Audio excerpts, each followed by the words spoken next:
Ambo wasawa botea na manfe na tena ukampu. Abasengi di bandolo ba ilimba di kalo ya loba bedi. Abinyo bese lokotome obosoba jende la nyule kongla di kalo TV. Onin batabunya itina mwaba mamia na mboma madibe di bembulu kolilo ba na mwaba na benei. Mboa loba bedi na sangwa onyamboa wonjamuna loba bedi tete pisa ndumba kinya maso. Jongola bambambe di matube ewuda longe ba masoma owa idiba bwan.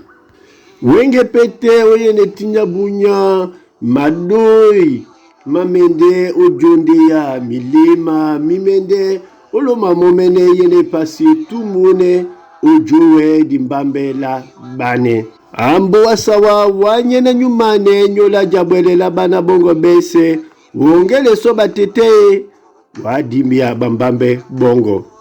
Angomo umbala loba bedi sengala jengula bunanjo dini bimangia. Abelimbi pisa ndumba kinya maso sangwa mboa nyamboa loba bedi amateme usina bolo mona ambo wasawa mipokolo miyombolo yekete kumboa ngoi. Jala bena kem ngunya ititi tum utanda.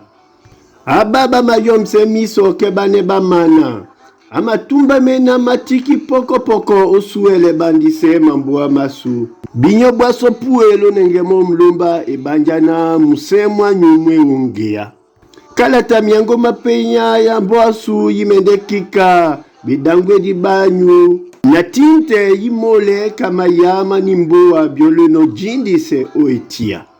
Bongo to maladi biona mboa nyabote kenya bondi kiele kelipewai. Adifio wungea so adifio gwelete bobuye njika mukanjo tonjika biadi bemo tiki. Nusibi eyongulan asima tumba ebumbu. Mboa loba bedi na bana bao bese na babam owasa bwele bajongise la babambe baso. Loba bedi oboso, loba bedi omlema, sawa nyese na botia na manfe na tena kampo. Obo mbunya bawenge mboa loba bedi masomele wana esombwe ebewa di komla londo.